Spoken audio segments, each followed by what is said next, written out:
Tuhan bersamamu.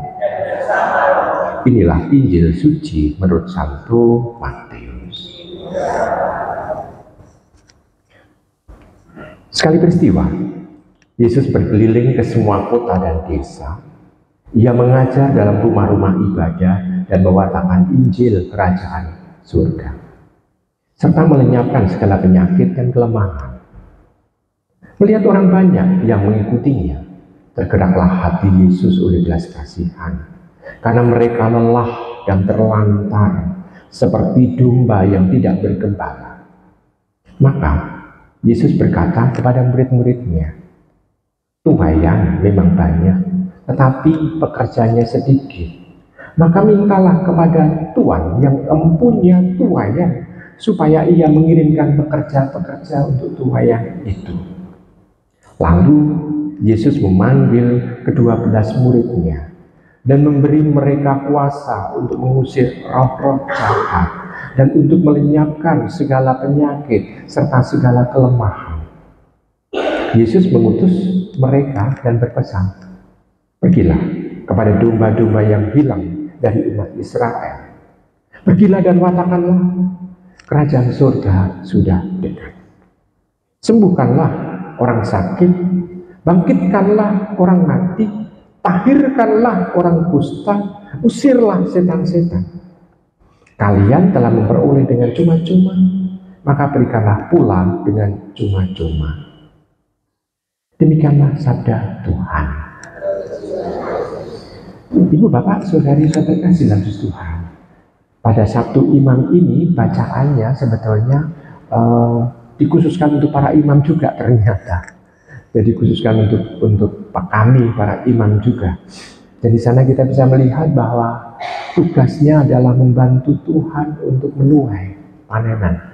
Kalau ditanya, kalau menuai panenan itu tinggal enaknya sebetulnya. Nggak perlu menanam, tidak perlu memupuk, tapi tinggal manen gitu kan. Itu kan enak sebetulnya. Tetapi ternyata yang dimaksud oleh Tuhan Yesus itu bukan maksud hanya memanen saja. Enggak, tetapi juga istilahnya itu sang empunya tuaian itu memerintah kepada orang-orangnya untuk supaya apa? Supaya memperhatikan panenannya. Memperhatikan itu maksudnya apa? Orang yang mengikuti yang tanpa gembala. Maka di sana pemanen itu harus mampu menjadi gembala pula. Gembalanya gimana? Yaitu memberi contoh kalau gembala. Gembala kan tidak hanya memerintah, tapi harus memberikan contoh. Dan juga untuk bisa apa? Supaya domba-dombanya juga kenal dengan gembalanya, maka harus mendekatkan diri dengan domba-dombanya pula. Jadi tidak hanya sekedar memerintah dengan corong dari misalnya dari tempat yang jauh lalu memerintah domba-domba, enggak.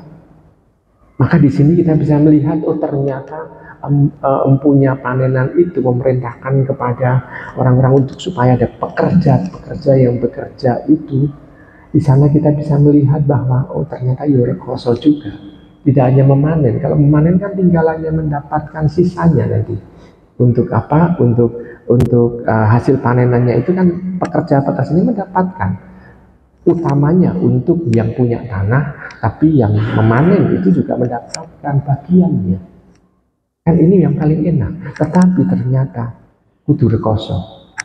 Nah, Ibu, Bapak, Saudara terkasih dalam Tuhan, maka di sana tampak ada panggilan khusus. Panggilan khususnya apa?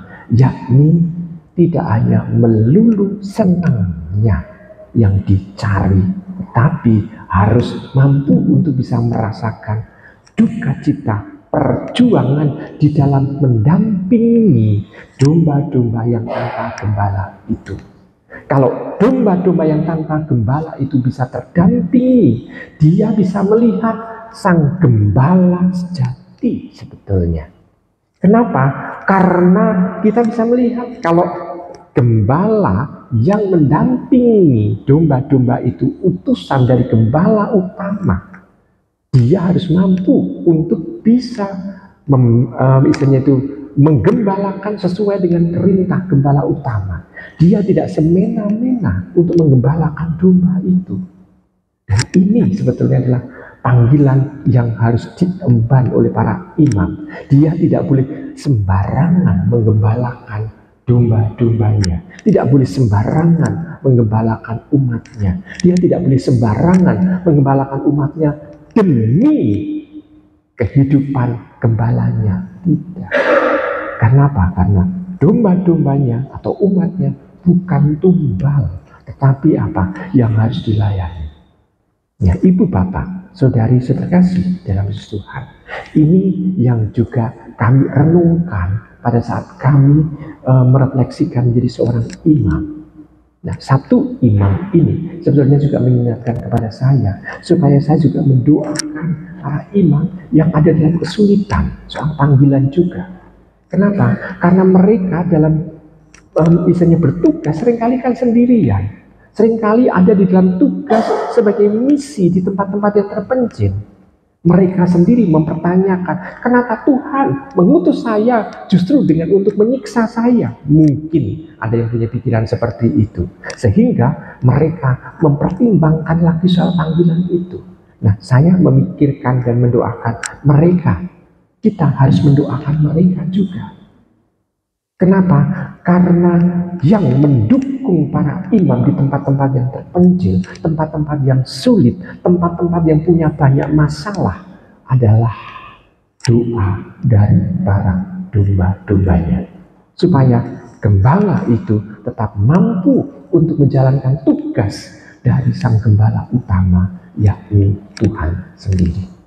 Nah, ibu bapak, saudari, saudara terkasih dalam Yesus Tuhan, maka kita bisa melihat ternyata harus ada kerjasama antara gembala dan domba. Supaya apa? Supaya kawanan ini tetap bisa mengarah ke arah yang benar. Jadi tidak hanya sekedar domba ini karena menurut perintah tinggal misalnya itu mengarahkan domba-dombanya, gembala mengarahkan domba-dombanya, enggak.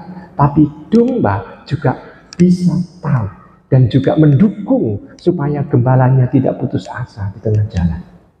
Nah, ibu bapak, saudari saudara kasih dalam Yesus Tuhan, maka pada hari Sabtu imam ini kita tidak hanya sekedar mendoakan ujuk-ujuk pribadi, namun kita juga mendoakan para imam, terutama mereka yang ada dalam masalah.